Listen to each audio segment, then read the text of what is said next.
This guide will walk you through the attack surface monitoring configuration steps. Go to your organization's dashboard. Navigate to the attack surface page.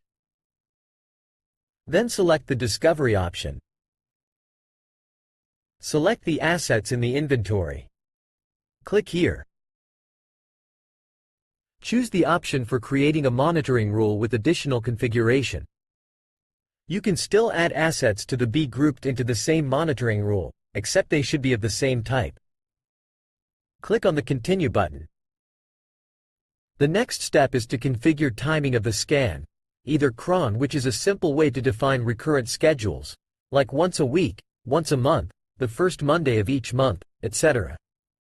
Or continuous mode.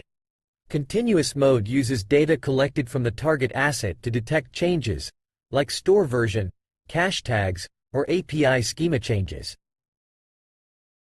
Click on the Continue button. In this step you need to choose the type of scan you want to configure. If you chose a full scan, you can choose to finish the configuration, or you can add credentials and UI rule for mobile scan. We are dedicated to enhancing our product to better cater to your evolving needs.